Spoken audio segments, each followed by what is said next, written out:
Hey Saber fans, it's Aaron of A&W Saber Services here with you, and I have a Saber reveal for you today. It's been a long time coming. I'm sure you've seen some of my other videos with this Saber, but I finally got it to a point to where I'm thoroughly happy with it, and I would be highly okay with selling it now at this point. I've had a lot of time with Proffie, had a lot of time with neopixel blades, had a lot of time programming Proffie, all of that.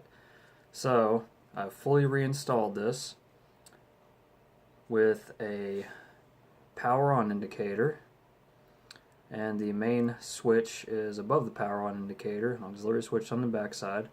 This is a non-illuminating switch. I didn't utilize the LED in it, just left it as is.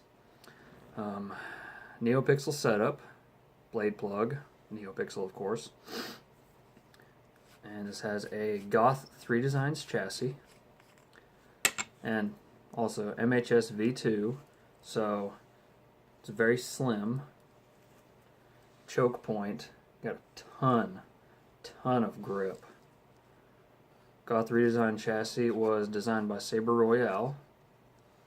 15 amp high drain battery, Teensy 3.2, Teensy Saber V3, 24mm Saber Essential bass speaker.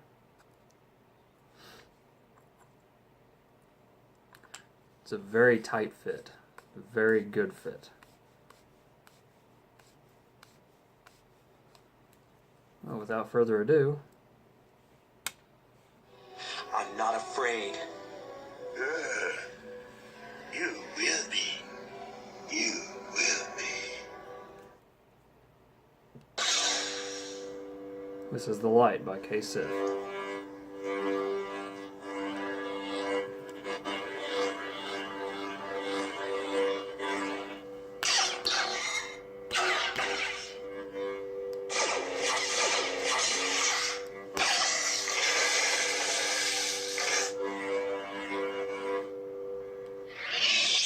Let me throw in a full blade for you.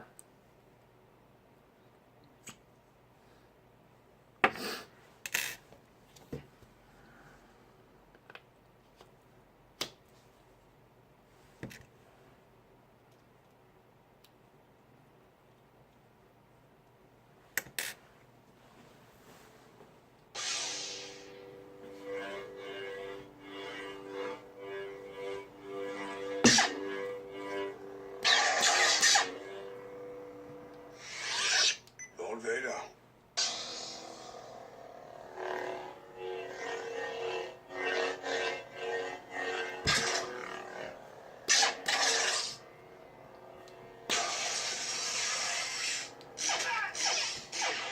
See if I can get the drag to work. Yeah.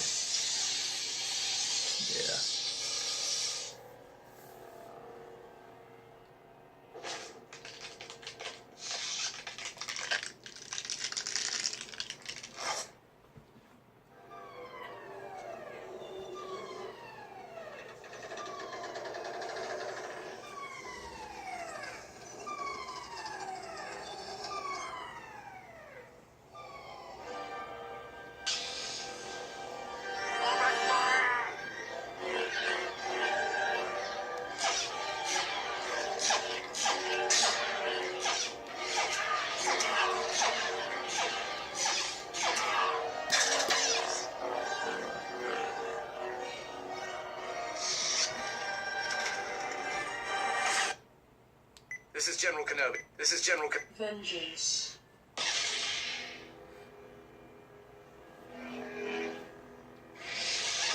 Luke Skywalker.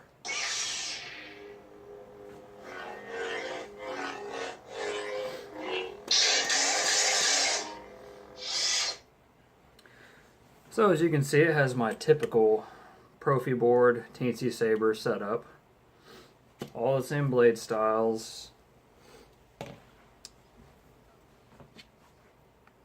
This would be a great Saber for dueling, as it has the removable battery and recharge port, low profile switches, so less likely to activate them, and good grip wrap. It's got a good choke point, small Suba, protect your fingers somewhat, if that's something you would be concerned with.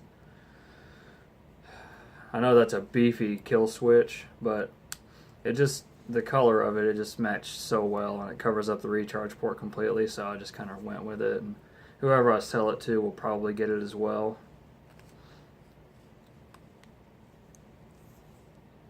So yeah, O-rings in between the parts to keep them from coming unthreaded as often, if not at all.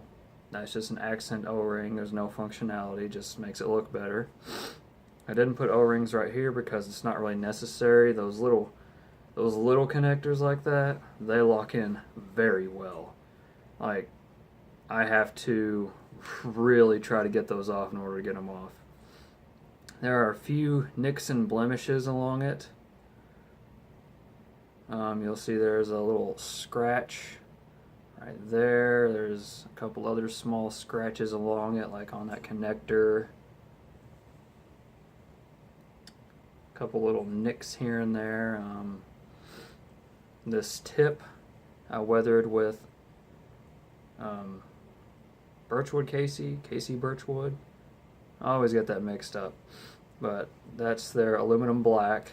Just literally dipped it down in there, let it sit for about a minute, and then I put a clear coat over it. That way it would hold better, be less likely to rub off over time, and also to stop it from smelling funny. That might be kind of a goofy thing to say, but I always notice the aluminum black weathering, the chemical weathering, leaves a really funky smell.